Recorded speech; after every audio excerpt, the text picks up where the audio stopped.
جو حسد کی آگ میں جل رہا ہے تو اس کے دل میں ایمان نہیں ہے۔ اگر ایمان ہوتا تو وہ حسد نہیں کرتا، حسد سے بچتا، اور حسد کے آگ میں جو اپنے آپ کو تڑپا رہا ہے، اپنے آپ کو پریشان کر رہا، بے قرار کر رہا ہے، ان تمام چیزوں سے وہ محفوظ ہوتا۔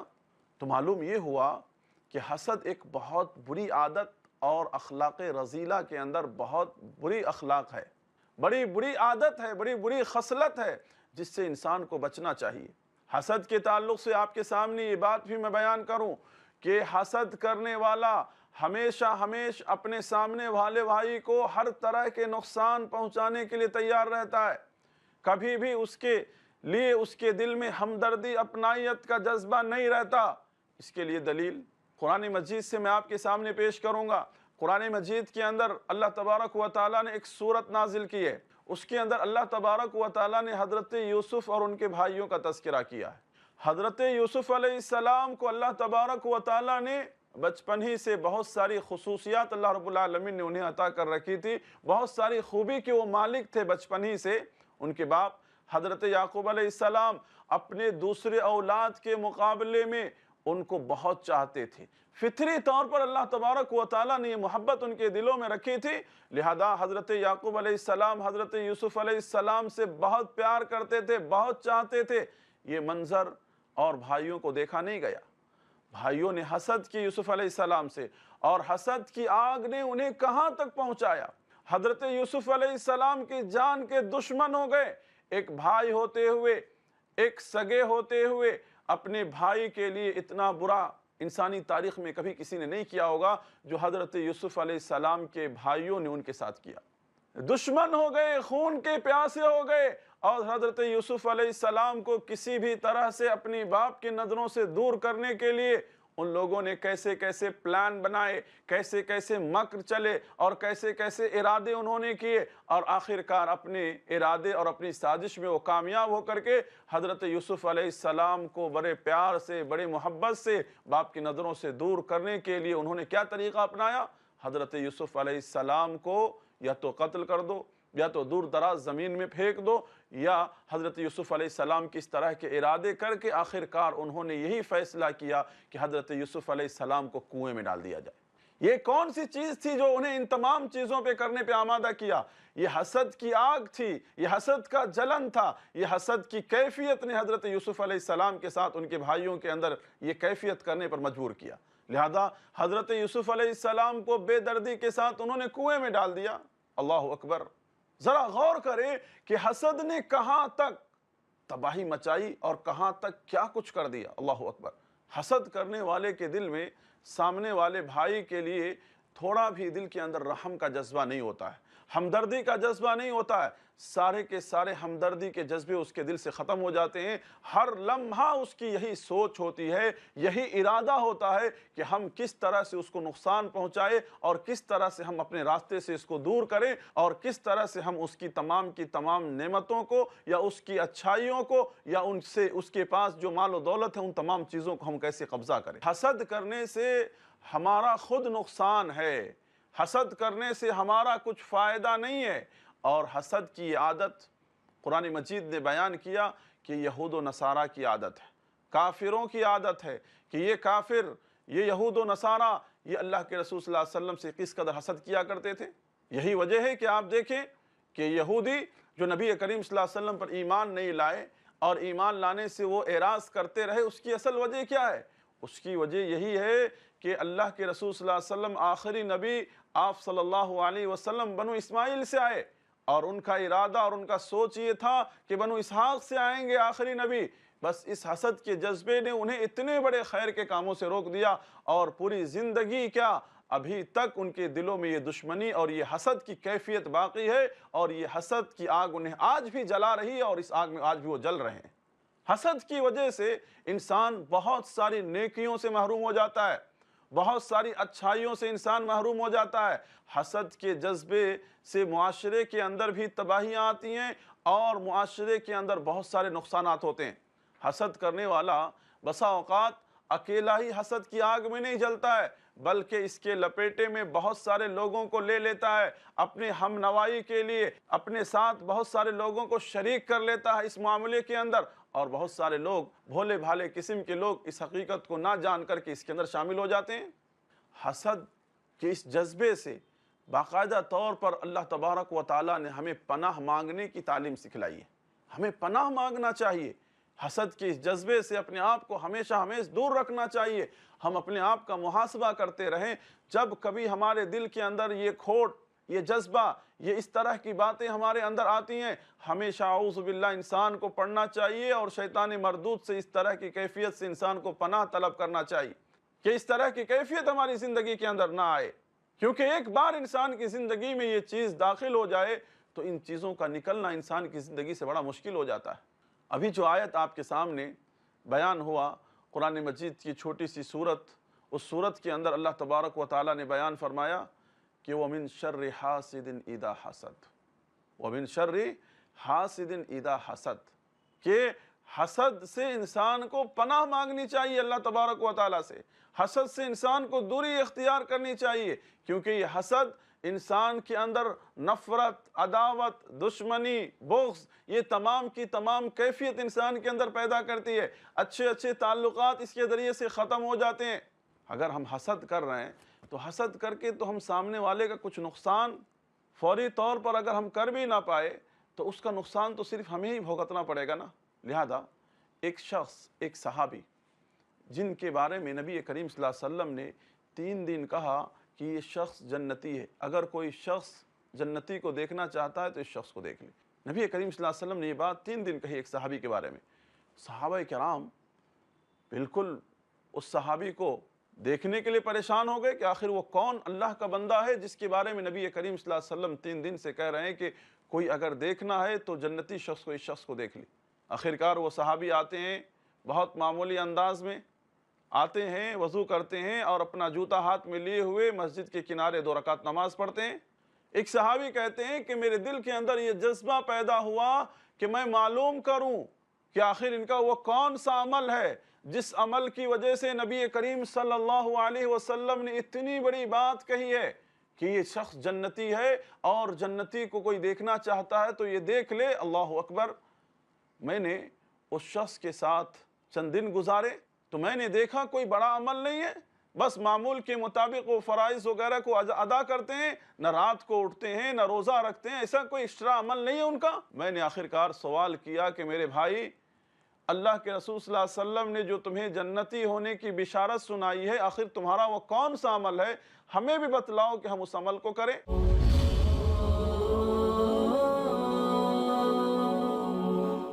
ایک انسان کو گھر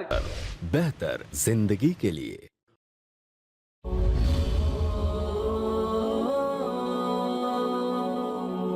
تو صحابی رسول صلی اللہ علیہ وسلم نے کہا میرا کوئی بڑا عمل نہیں ہے، کوئی بہت بڑا عمل نہیں ہے، میں کوئی الگ سے کوئی دوسرا کوئی عمل نہیں کرتا ہوں، بس میرے دل کو میں ہر طرح کے حسد، کینہ، بغض، کپٹ، میرے دوسرے بھائیوں کے تعلق سے ہمیشہ میں میرے دل کو آئینے کی طرح صاف و شفاف رکھتا ہوں۔ میرا دل ہمیشہ آئینے کی طرح صاف و شفاف ہوتا ہے، آئینے کے مانند بالکل صاف ہوتا ہے۔ محترم ناظرین کرام، ذرا غور کریں کہ ایک عمل جو دل کو انسان پاک رکھے ان بیماریوں سے، ان حالتوں سے، ان کیفیتوں سے، صرف دل کے پاک رکھنے پر اللہ اکبر جنت کی بشارت سنائی جا رہی ہے، جنت کی خوشخبری سنائی جا رہی ہے۔ اگر آج ہم بھی اپنا دل اگر پاک کر لیں تو یہ کوئی بعید بات نہیں ہے کہ ہمارا دل اگر صاف ہوگا تو اللہ تبارک و تعالی ہمیں بھی جنت نصیب فرمائے گا۔ لہذا ہم یہ ارادہ کریں، ہم یہ عزم کریں کہ انشاءاللہ ہمارے دل کے اندر ہم کسی بھی طرح کے حسد، کینہ، کپٹ، بغض، ان تمام چیزوں کو ہم پروان نہیں چڑھنے دیں گے، اپنے دلوں کو ہمیشہ ہم پاک رکھیں گے۔ ہمارے دلوں کے اندر ان کیفیتوں کو پیدا کر کے خود ذہنی طور پر پریشان ہو کر کے، خود اپنی زندگی کو پریشان کر کے عقل مند انسان سوچتا ہے کہ ہم کیوں ان سارے کاموں کو کریں۔ یہ کام تو وہ کرتے ہیں جو بے وقوف ہوتے ہیں، جو نادان ہوتے ہیں، جو آگے پیچھے نہیں سمجھتے ہیں جن چیزوں کو، وہی لوگ ان کاموں کے اندر پڑے ہوئے رہتے ہیں۔ معاشرے کے اندر ان کاموں کے اندر بڑے کیا، چھوٹے کیا، مرد کیا، عورت کیا، اکثریت ان کاموں کے اندر ملوث ہے، اکثریت ان کاموں کے اندر لگی ہوئی ہے، اکثریت ان کاموں کے اندر ڈوبی ہوئی ہے۔ انہیں احساس نہیں ہو رہا، انہیں تصور نہیں ہو رہا کہ ہم کس رخ پر جا رہے ہیں، اور اس عادت قبیحہ کے ذریعے سے ہم اپنا کتنا بڑا نقصان کر رہے ہیں، اور ان کاموں کو کرتے ہوئے لوگ مزے لیتے ہیں۔ انسان سمجھتا ہے بڑا اچھا کام ہم کر رہے ہیں، بہت بڑا کام ہم کر رہے ہیں، کسی سے حسد کر کے اور کسی کے لیے حاسدوں کو تیار کر کے۔ حاسدوں کے تعلق سے جب اتنی بڑی وعید سنا دی گئی کہ ان کی نیکیاں ضائع ہو جا رہی ہیں، ان کی نیکیاں برباد ہو جا رہی ہیں، تو ایسی صورت میں تو ہمیں سمجھ جانا چاہیے۔ ناظرین کرام، حسد کے مقابلے میں شریعت نے ہمارے سامنے ایک دوسری صفت اور دوسری کیفیت کو اپنانے کا ہمیں حکم دیا۔ وہ کیا ہے؟ حسد تو ہم نہیں کر سکتے ہیں، حسد نہیں کر سکتے ہیں، تو شریعت نے ہمیں کہا کہ حسد کے مقابلے میں تم کیا کرو؟ رشک کرو۔ رشک کی کیفیت تم اپنا سکتے ہو۔ اللہ اکبر۔ رشک کیا ہے؟ رشک کرنا یہ ہے کہ آدمی سامنے والے بھائی کی کسی نعمت کو، کسی اچھائی کو دیکھ کر کے دل کے اندر یہ ارادہ کرتا ہے، دل کے اندر یہ خیال کرتا ہے، یا دل کے اندر یہ دعا کرتا ہے کہ پروردگارا، میرے سامنے والے بھائی کو جس طرح سے تو نے نعمت دے رکھا ہے، تو نے جو فضل اپنا کر رکھا ہے، پروردگارا اس طرح کی نعمت ہمیں بھی عطا کر، اور اس کی نعمت کی تو حفاظت کر۔ اللہ وہ نعمت سے ہمیں بھی بہرہ ور کر، اللہ وہ فضل ہمارے اوپر بھی کر، اللہ اس کی نعمت کو باقی رکھ۔ اس طرح کا خیال کرتا ہے اپنے دل کے اندر۔ یعنی مثال کے طور پر اللہ تبارک و تعالیٰ نے کسی کو مال دے رکھا ہے، اب سامنے والا اس کو دیکھ کر کے دل کے اندر یہ خیال پیدا کرتا ہے کہ اے اللہ، ہمیں بھی اتنا مال دیتا تو ہم بھی تیرے غریب بندوں میں تقسیم کرتے، تیرے راہ میں خرچ کرتے، اے اللہ ہم بھی تیرے راہ میں مال کو لٹاتے، اے اللہ جس طرح سے تو نے میرے سامنے والے بھائی کو مال دیا ہے، اللہ تو مجھے بھی وہ مال عطا کر، اللہ اس کی مال کی حفاظت کر، اور اللہ مجھے بھی وہ مال و دولت عطا کر جائز اور حلال طریقے سے کہ ہم تیری راہ میں خرچ کریں پروردگارا۔ اللہ کسی بندے کو دیکھتا ہے، کوئی بندہ کہ اس کے پاس علم ہے، جس علم کی وجہ سے وہ دین کی خدمت کر رہا ہے، دین کی سربلندی کر رہا ہے، تو اس چیز کو دیکھ کر کے کوئی انسان اپنے دل کے اندر یہ خیال پیدا کر سکتا ہے، اس میں کوئی حرج نہیں ہے کہ اے اللہ وہ جو علم تو نے اس کو دیا ہے، جس علم کے ذریعے سے پروردگارہ تیرے دین کی وہ خدمت کر رہا ہے، تیرے بندوں تک تیرا پیغام پہنچا رہا، اللہ مجھے بھی وہ علم عطا کر، مجھے بھی وہ علم دے کہ میں اپنے اس علم کے ذریعے سے اور اس علم کو دوسروں تک پہنچاؤں یا دوسروں تک پھیلاؤں پروردگارہ۔ اللہ میرے بھائی کو بھی اس علم جو ہے اس کے پاس، اللہ اس کی حفاظت کر۔ انسان اپنے دل کے اندر یہ خیال پیدا کرتا ہے۔ تو شریعت نے رشک کرنے کی ہمیں اجازت دی ہے، ہم رشک کر سکتے ہیں، رشک کرنے میں کوئی حرج نہیں ہے، بلکہ یہ تو اچھی عادت ہے۔ اگر بری عادت ہے تو حسد کی عادت ہے، اور حسد کی آگ ہے جو انسان کو جلاتی ہے اور انسان ہمیشہ پریشان رہتا ہے۔ لیکن رشک کرنے والا انسان اپنے اندر سکون، اطمینان اور ایک طرح کا اپنے اندر بہت قسم کا یعنی اچھائی انسان اس کے ذریعے سے حاصل کرتا ہے۔ تو لہذا ہمیں رشک کی جو صفت ہے اسے اپنانا چاہیے، اور ہر طرح کی حسد کی برائیوں سے اور اس کی لت سے ہمیں اپنے آپ کو بچانا چاہیے۔ آپ کے سامنے یہ حسد کے نقصانات کہ حسد کرنے والا بہت سارے خیر کے کاموں سے محروم ہوتا ہے، حسد کرنے والے کے اندر سے انسانیت نام کی چیز ختم ہو جاتی ہے، حسد کرنے والا ہمیشہ اپنا ہی صرف سوچتا ہے، حسد کرنے والا صرف اپنا ہی مفاد سوچتا ہے اور دوسروں کا فائدہ وہ کبھی نہیں دیکھتا۔ مومن تو وہ ہے جو اپنی ذات سے کسی کے تعلق سے کسی کو نقصان پہنچانے کا ارادہ کبھی نہیں رکھتا ہے۔ حسد کرنے والا ہمیشہ اپنے بھائی کو نقصان پہنچانے کا سوچتا ہے، لیکن مومن حقیقت میں وہ ہے جو اپنے مومن بھائی کو کسی بھی طرح سے تکلیف پہنچانے کی وہ کوشش نہیں کرتا ہے، بلکہ اپنے بھائی کے تعلق سے ہمیشہ وہ خیر اور اچھائی کی امید رکھتا ہے، اور اچھائی کم سے کم اس کو دینے کی اور پہنچانے کی وہ کوشش کرتا ہے۔ تو شریعت ہمیں یہ بتلا رہی ہے، ہمارے سامنے یہ تصور پیش کر رہی ہے کہ تم اگر کسی کا بھلا نہیں کر سکتے ہو تو تم کسی کا برا بھی مت کرو، تم کسی کا بھلا نہیں کر سکتے تو تم کسی کا برا بھی مت کرو۔ آج معاشرے کے اندر جب ہم نظر ڈالتے ہیں حالات کے اوپر، ماحول کے اوپر، تو ہم حالات اور ماحول کو ناظرین کرام قریب سے دیکھتے ہوئے یہی ہم فیصلہ کرتے ہیں اور یہی بات ہمیں کہنی پڑتی ہے کہ آج معاشرے کے اندر اس طرح کی بیماریاں خاندان کے اندر پیدا ہو رہی ہیں، بھائی کے اندر پیدا ہو رہا ہے، دوست کے اندر پیدا ہو رہا ہے۔ کوئی کسی کو اچھی حالت میں دیکھ کر خوش نہیں ہوتا، کوئی کسی کو اعلیٰ مقام پر دیکھ کر خوش نہیں ہوتا، کوئی کسی کو دیکھ کر کے اسے دعائیں نہیں دیتا، بلکہ اس کو دیکھ کر کے ظاہر میں تو مسکراتا ہے لیکن اس کے دل میں آگ جل رہی ہوتی ہے حسد کی اور جلن کی اور طرح طرح کی پریشانیوں کی اس کے دل کے اندر کیفیت ہو رہی ہوتی ہے۔ تو ہم ایک مثالی مومن بنیں، ایک کامیاب مومن بنیں، اور کامیاب مومن بننے کے لیے ہمارے لیے ضروری ہے کہ ہم ان عادات قبیحہ سے اور ان رذائل سے ہم اپنے آپ کو دور رکھنے کی کوشش کریں، اور اپنے آپ کو ہم اچھے اوصاف حمیدہ جو آپ کے سامنے بیان ہوا، رشک کرنا، اس رشک کی کیفیت کو ہم اپنائیں اور اس طرح کی کیفیتوں سے ہم اپنے آپ کو دور رکھیں۔ یہ کیفیت معاشرے کے اندر آپ دیکھیں گے کہ زیادہ تر،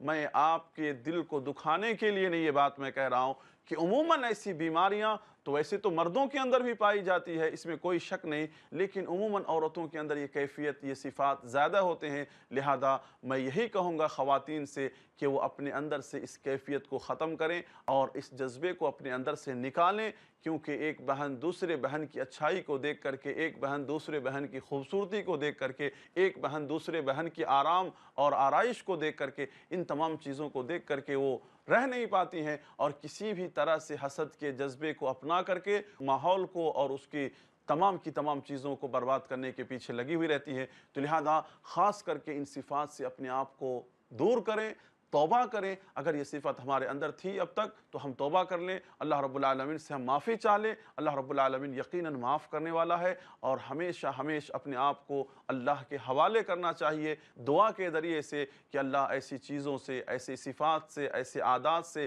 ایسے معاملات سے اللہ تو ہماری حفاظت فرما۔ ناظرین کرام، اگر ہم نے ان تمام چیزوں کے اوپر غور نہیں کیا اور ان صفات سے اپنے آپ کو ہم نے پاک نہیں کیا، تو ناظرین کرام، ہماری ہم نے جو بھی نیکیاں کی ہیں، یہ ساری نیکیاں ہماری اس طرح سے ضائع ہو جائیں گی جس کا تصور تک ہمیں نہیں ہوگا۔ تو اب بتائیں کہ مومن کیا ہوتا ہے؟ عقل مند ہوتا ہے۔ نبی کریم صلی اللہ علیہ وسلم نے ارشاد فرمایا کہ مومن عقل مند ہوتا ہے، مومن بہت فراست مند ہوتا ہے۔ مومن کو ایک بار جب بتا دی جاتی ہے کوئی بات تو اس بات کو اپناتا ہے، خیر اور بھلائی کی چیز کو اپناتا ہے۔ لہذا ذکر فإن الذکریٰ تنفع المؤمنین کے تحت آپ کے سامنے ان باتوں کو اعادہ کیا گیا، آپ کے سامنے ان باتوں کا ذکر کیا گیا، ورنہ انسان تو جانتا ہی ہے کہ حسد ایک بری عادت ہے، ہر انسان جانتا ہے اس چیز کو، لیکن جان بوجھ کر کے اس کو لاشعوری طور پر انسان کر رہا ہے، یا بہت سارے لوگ اس کام کو ایک فیشن کے طور پر انجام دے رہے ہیں، یا بہت سارے لوگ اس کام کو معلوم نہیں، اپنی زندگی کا مشغلہ اور مشرب سمجھ کر کے اس کام کو انجام دے رہے ہیں۔ تو لہذا ایسے تمام لوگوں کو متنبہ ہو جانا چاہیے، آگاہ ہو جانا چاہیے، اور اللہ سے ڈرنا چاہیے، اور ان صفات سے اپنے آپ کو پاک کرنا چاہیے، اور رشک کی جو صفت ہے اس صفت کو اپنانا چاہیے۔ لہذا اللہ سے ہم دعا کرتے ہیں ناظرین کرام مل کر کے کہ ہمارے اندر سے ان صفات کو اللہ تو ختم فرما دے، اور اچھی صفت جو ہے اس صفت کو ہمیں اپنانے کی ہمیں نیک توفیق عطا فرما، اور اپنے اخلاق و کردار کو مثالی ہمیں بنانے اور مثالی مومن بن کر کے زندگی جینے کی ہمیں نیک توفیق عطا فرما۔ آمین۔ ناظرین کرام، یہ ہمارا وقت مکمل ہو گیا اس نشست کی، لہذا ہم آپ سے رخصت ہو رہے ہیں۔ پھر اس کے بعد ہم آپ کے سامنے اخلاقیات سے متعلق اور بھی اچھے ٹاپکس اور مضامین لے کر کے آئیں گے۔ جب تک ہم آپ سے رخصت چاہتے ہیں۔ والسلام علیکم ورحمۃ اللہ وبرکاتہ۔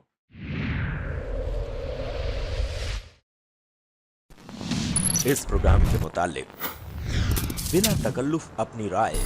9588888826 پر